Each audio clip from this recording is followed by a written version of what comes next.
Out front now, retired Army Major General James Spider Marks and Jill Doherty, CNN contributor and former Moscow bureau chief for CNN. It's good to see you both tonight. Spider, we just heard in Fred's report there, Russia advancing on nearly all front lines. The Biden administration now calling on Ukraine to dramatically lower the recruitment age for Ukrainian soldiers from 25 to 18. General, is that enough to turn this around? No, it's not enough. I think from the outset, this administration really didn't have a clear strategy in terms of what they wanted to try to achieve as a desired end step, even if that was an interim step toward a larger strategic objective. And so what you see right now is an administration that's on its way out, Ukraine, which has done incredibly well in this fight against the Russians. And clearly, the West has not lost. Ukraine has not lost. This is a narrative that we're going to see more of coming out of Moscow. But what we see now is, I hate to use the term stalemate, but what we see is a very well-defined tactical battle between two combatants. And clearly, Russia has the law of large numbers. They've got the manpower, they've got the capability to keep piling on. But yet, bear in mind, Moscow has lost close to 600,000 young men in this fight. So this has been an incredibly costly victory from them, maybe the definition of a Pyrrhic victory if they want to use the word victory, but it's not over. The challenge is Russia doesn't have the capacity to further advance into Ukraine and threaten Kyiv and threaten well beyond where they are right now. Again, this is a very tactical fight going on. Mm-hmm. On the other hand, Ukraine is doing a wonderful job resisting that, but they also don't have the capacity to dislocate the Russian forces.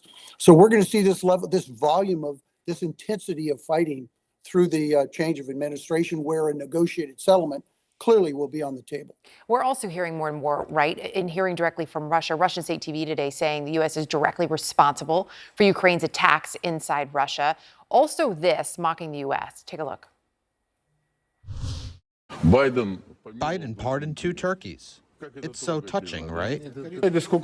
Now count how many people you've killed in 2 years.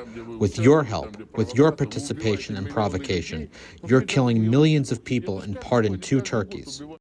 Jill, there is an escalation in the rhetoric in what we're hearing from Russians, saying the U.S. is now directly involved in the conflict. How is that changing things? Well, I think this is a big deal. What Russia essentially is doing is that Putin, in fact, himself, is saying that this is now not just a regional conflict, but this is now becoming a worldwide conflict. And that Russia is actually at war with NATO and the United States.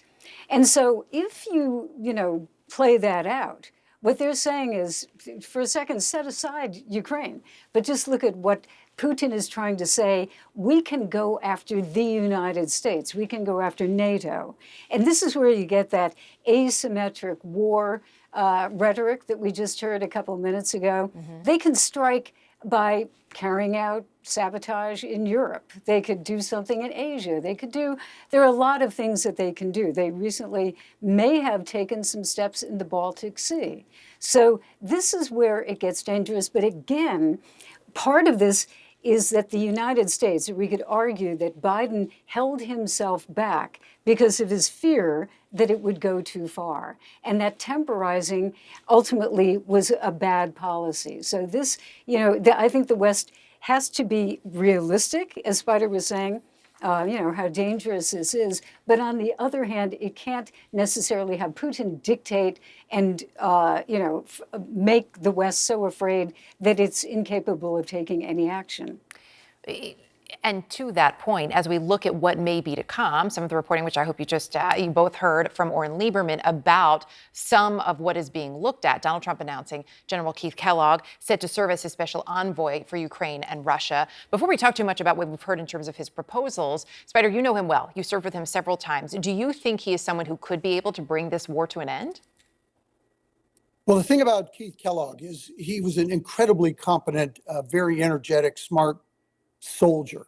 I don't know Keith as a politician, but I do know that he's been on the Trump team before, right? He was Vice President Pence's national security advisor. So he's intimate in terms of how our president thinks and what he's trying to achieve. So if you're looking for an envoy to go forward who has the complete credibility and can speak for the commander in chief, Keith is the guy to do it. The challenge is, can you get this is an issue for the Ukrainians and the Russians. Can we convince the Ukrainians that a ceasefire of some sort is in their best interest? If in fact that's the message, I can't speak for the administration, but if that's the message, that has to be crystal clear. That has to come straight from that envoy, Keith, from the president, indicating that this is the way forward. And I don't know that it's conditional, Ukraine's desire to have a ceasefire, if that's conditional for the United States to walk further down the path in terms of additional support. That remains to be seen. Putin's patience is running thin. The Russian president's foreign minister, Sergei Lavrov, making it clear Russia will not put up with the damaging long-range missile attacks from Ukraine for much longer. We have many proverbs that reflect the character of our people. Measure twice, cut once. I remembered one more proverb which Western officials should bear in mind in this situation. A Russian man takes a long time to get going. I'm sure the viewer knows what happens next.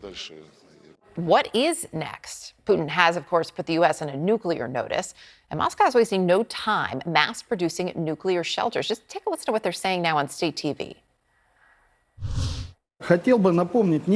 I would like to remind the Germans where this is going. It will end with destroyed houses, because the Russians never surrender, and no one has ever defeated the Russians. So if Germany were to be attacked, it would lead to another world war. And according to the retired general that Donald Trump just tapped to be America's envoy to Ukraine, the U.S. and its allies are on the cusp of a global assault. No, I don't think World War III has begun, but we're right on the precipice. A simple spark can spin things right out of control. Now, General Keith Kellogg has been tasked with leading negotiations to end the nearly 3-year war. Sources telling CNN it's still too early to say just what Team Trump's strategy is there, though Kellogg has argued Washington should only arm Ukraine on the condition that Kyiv enter peace talks with Russia. Meantime, Trump's pick for National Security Advisor Mike Waltz has been considering several proposals to end the war. Oren Lieberman is out front live at the Pentagon. So, Oren, what more do we know about these proposals that the Trump administration is reviewing right now? Well, President-elect Donald Trump is likely to have some sort of ending to the Russia-Ukraine war, or at least negotiations, fairly high on his priority list when he comes in on January 20th. He has claimed the war would never have started if he was president, and said at least once on the campaign trail that he could end the war in a day. The question is how, and that's where the specifics, the details, have been very short. Retired General Keith Kellogg, who served in the first Trump administration, is one of those speaking with Mike Waltz, the incoming National Security Advisor, to lay out at least a potential plan or an idea for how to proceed here. And his idea, according to two sources familiar with the matter, is to essentially hold off on arming Ukraine unless they're willing to partake in peace negotiations with Russia. But that's only one of the options being considered here. Rick Grenell, who was Trump's former ambassador to Germany, has a different idea, and that's the creation of autonomous zones along the front line and in the areas where we have seen fighting, where Russian forces have taken territory in Ukraine. And there have been even some other ideas. Sebastian Gorka, who will be a deputy in the National Security Council, suggested arming Ukraine even more and said that's what the Trump administration might do. So there's quite a spectrum of options that have been put forward. One of the sources with whom CNN spoke said it's really up to Trump in the end, and he could change his mind at the very last second. But at least we see some ideas from those who could play a crucial role in shaping this in the incoming administration. And it's certainly worth noting that General Keith Kellogg, who was one of those who put forward an idea, was picked by Trump to be the special envoy to Russia and Ukraine. Yeah, it's a good point. Oren Lieberman, appreciate the reporting tonight. Thank you.